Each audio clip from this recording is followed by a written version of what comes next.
Hi, we're Kim and Del Hogg, and this is our tiny house in the Scottish Highlands. It took about 2 years to transform this home from an idea we dreamed up at the pub to a real-life tiny house, literally landing at our wee plot of land in the far north of Scotland that we call the paddock, because it used to be a paddock. Recently, we've started sharing the story of our tiny house journey with you. And in this episode, we get some nasty surprises as quotes start flying in for our groundworks and electricity and water connections. Plus, we have some crucial decisions to make, like the perfect shade of green for our bathroom tiles. By October 2024, planning permission for our tiny house had at last been granted, meaning our build project could switch from idle mode to full steam ahead.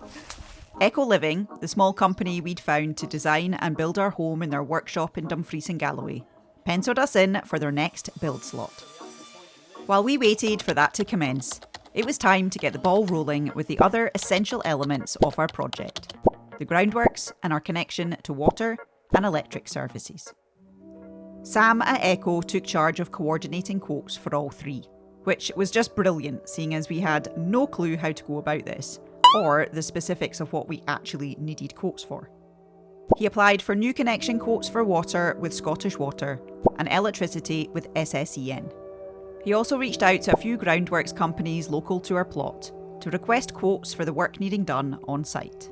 Within a week, we had our first quote from SSEN for our electric connection.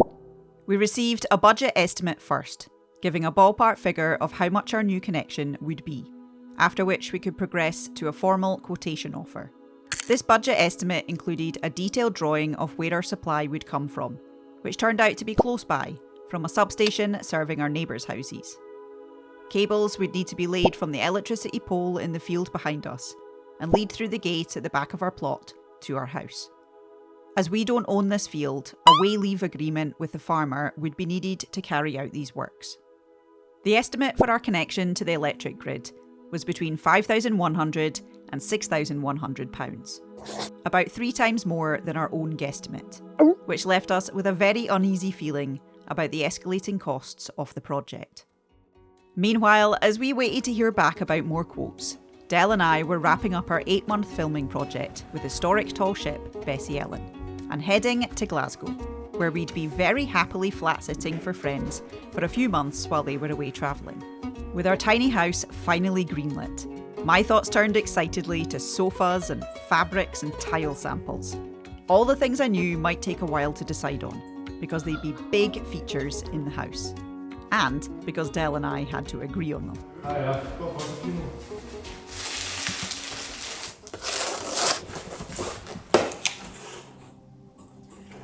It's quite extravagant packaging. I'm going to end up having to hoover after this. Okay, found the treasure. I can feel it. Are you ready? Ooh. Hockley Antiqued Sage. Gloss Metro Tile. How does it compare to all the other tile samples? Ooh, it is quite a nice colour actually. Bigger. Less tiles, less labour probably to cover the same space. I think up until now this had been our first choice. They are quite different shades. I think I still prefer this shade. What about you? This is the one we just got, and I do not like it for the bathroom as much as the one that you were mentioning. I think it doesn't compare to this one. I really like the colour and the warmth of it. Show us that one? Yeah.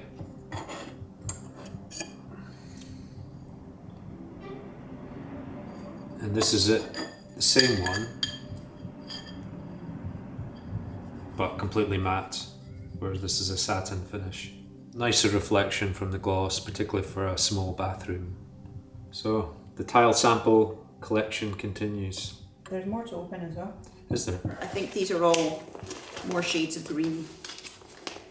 Potentially for the bathroom, potentially for the kitchen. Oh, I think I started thinking about mixing up tiles to make patterns, like maybe different colours or different textures, and making our own. I don't get presents very often, so this is actually very exciting. Getting to open some parcels. Right, this one is a large format tile, so I'm hoping it might be quite nice for possibly the kitchen splashback if we want to go big tiles. Ooh. Ooh, Del. Actually, that could maybe work for the bathroom floor. That's quite dark. Let's take a closer look.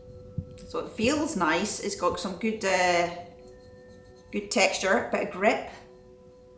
I've learned that there's such a thing as R ratings for your like anti-slipness. I'm not sure what this one would be, but we were talking about maybe having quite a dark floor in the bathroom, hence why we got this black sample, but it's a bit too grey for our liking. But actually, maybe this really dark green could work. So if we were talking bathroom floor and then bathroom wall, basically 2 different tones of green. What do you reckon, Dal? I think it's going to be a lot more expensive, probably for labour, to get smaller tiles because there's a lot more grouting involved. Yeah. So I thought, well, if we needed some sort of like larger format, that could work, but I think that's too dark for the kitchen. I think it would be too dull. I do quite actually like that. I mean, we could just wet it and see, but if that's slip resistant enough, Potentially. I think they go really nicely together. Potentially. Ooh, I love it. I love it. Right, you ready for some more?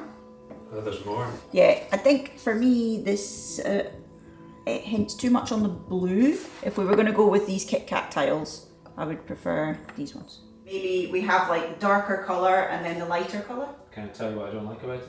What? Well, 2 things. I'm not really loving these colours. Oh really? And 2, if that's a splashback behind an area where you're cooking and you've got these dips here where dirt and grime can easily build up, that would be a nightmare to keep clean. But every tile's going to have the grouting dip. Not like this, it's not. Yeah, it is. Would you?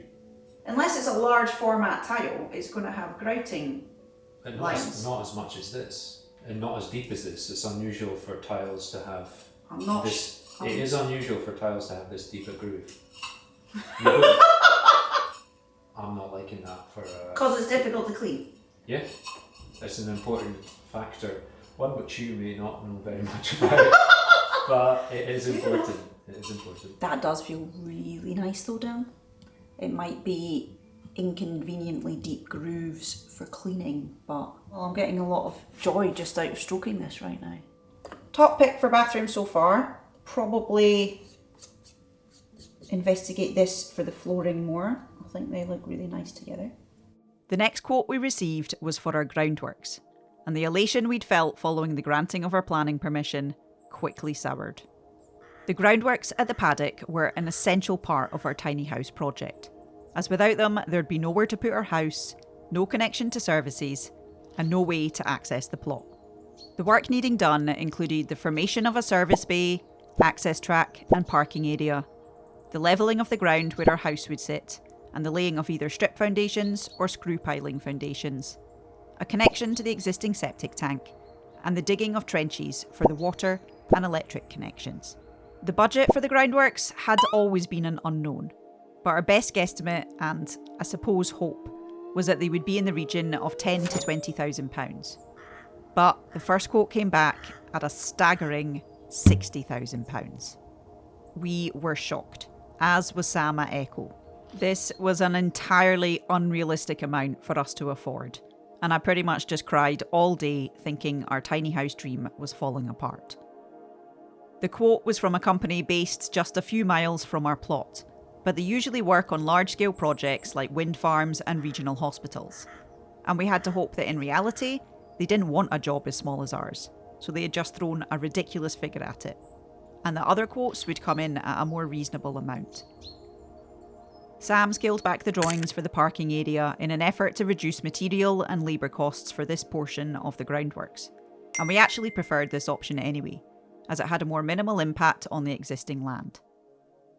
10 agonising days later, a second Groundworks quote finally pinged into our inbox from Kevin Ross Groundworks via Sam. Oh, ever since that email's come in, I've just had this sick feeling in my stomach. And my heart rate's like up to here.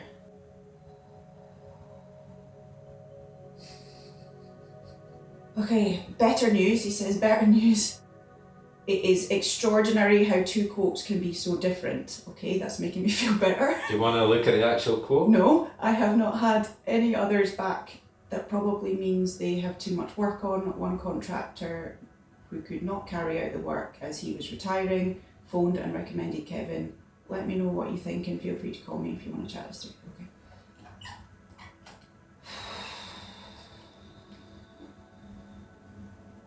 Oh my god, are you joking? Hang on, is that the total? That's quite different. Basically a quarter of the price.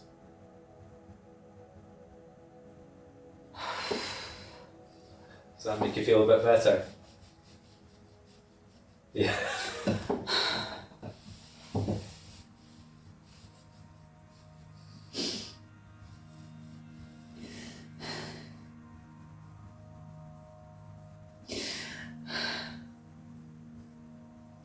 I felt like the whole thing was falling apart when we got that last quote. Okay. And now we're back on.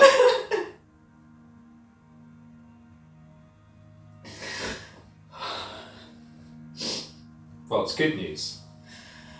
Oh, this is like relief. Absolute relief. I mean, that's basically the price, more like the price I was expecting. Mm-hmm. Okay.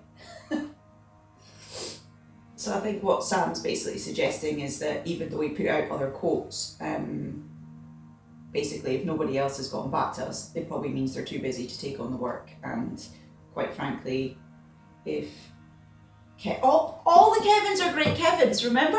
On Bessie, every Kevin was a great guy. Laundryman, diver man. Kevins are good guys. Okay, absolute relief. Okay. Can I start looking at couches again now? Had you stopped? Hasn't stopped you looking at tiles. So.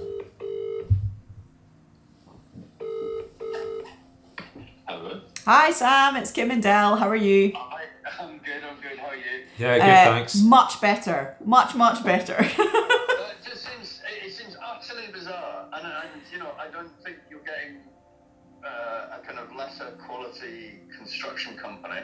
Mm-hmm. The difference between the two is insane. Yeah, I'm just incredibly thankful that there is that much of a difference between the two. This quote is way more in line with what we sort of had in mind, so yeah, I mean, I'm totally thankful. I've spoken to a few people, and he's come back highly recommended by a lot of people, so...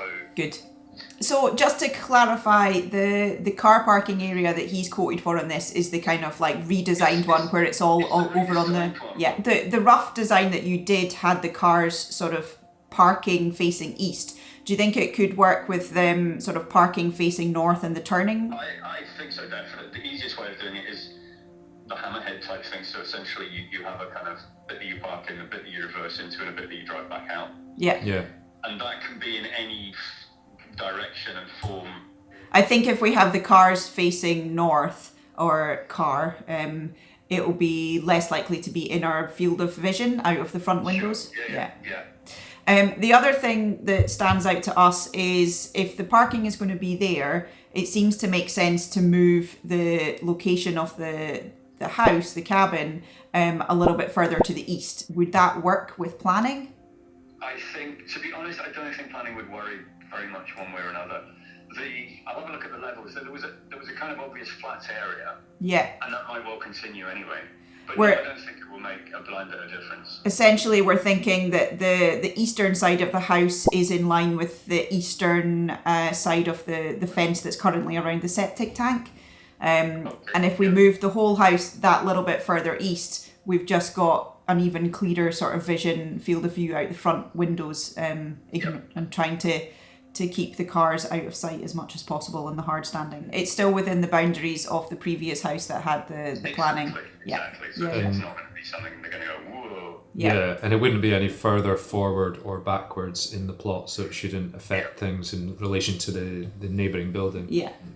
So in the quote that he's done, it read like that was for these kind of strip foundations instead of piling, right?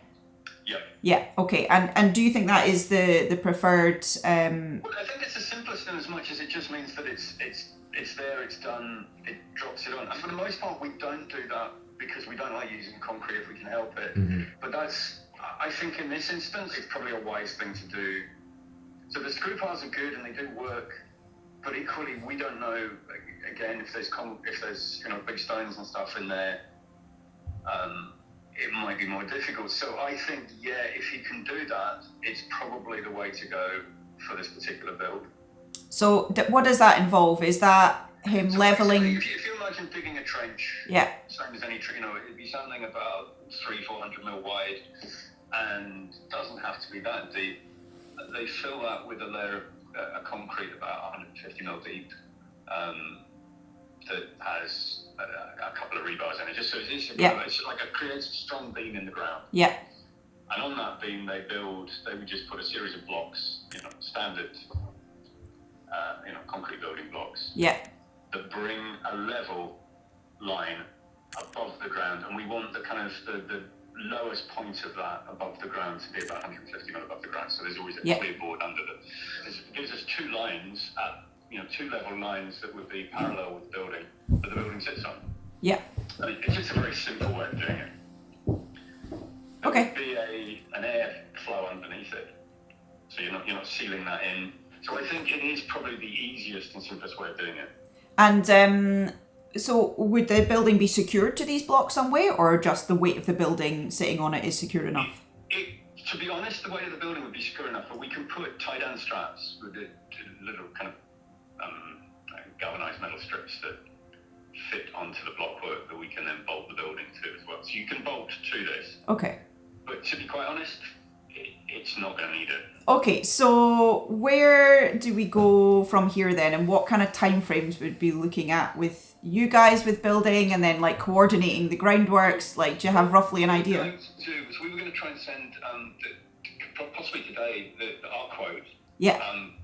So that you've got a kind of handle on both sides of it. But if you're happy with what we say, and we can finalise that part of it, we would be ordering materials. I think we would get it before Christmas, so we'd potentially be able to start work mid-December, late December. Okay. On yours. Yeah. So we'd be looking at a kind of January, February. We could be close to being on site. Okay. Maggie's looking at me like I probably shouldn't have said that. So No, we're not in a hurry. Yeah, we're just we're kind of early spring. Yeah. No, we're not in a hurry. It's mostly just so that we can kind of get overall in our head what the plans are and time frames. In terms of the groundworks, is that something that would be happening closer to the time? Really, at any time. And is it better for that to happen closer to the date that you guys would actually be putting the cabin on site? I think it would probably be better just saying to Kevin, when can you do it? If you're happy with that. He's going to be much more weather dependent than we are. Yeah. Any idea roughly how long it would take him? Are we talking a week, 2 weeks? Do you know what? I haven't a clue. I think it's probably one of these jobs that would actually happen in fits and starts over a longer period. Okay. Yeah. It seems that maybe with his work regarding the electrical trenches and the electrical connection basically have to happen around about the same time, and could that... Well, that's going to have to coordinate with Scottish Water and SSEN. Mm-hmm.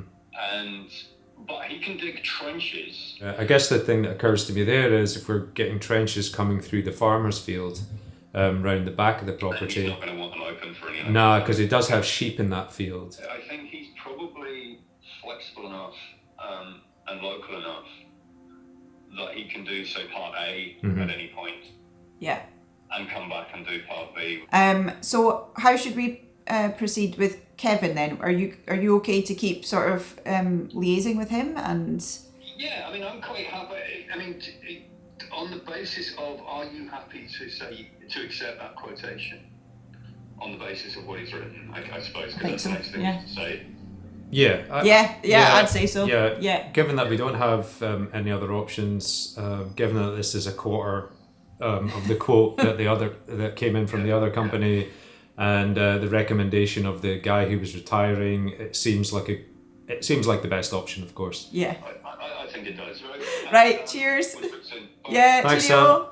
With our groundworks and electric connection quotes in place, the final piece of our services budget puzzle was our water connection.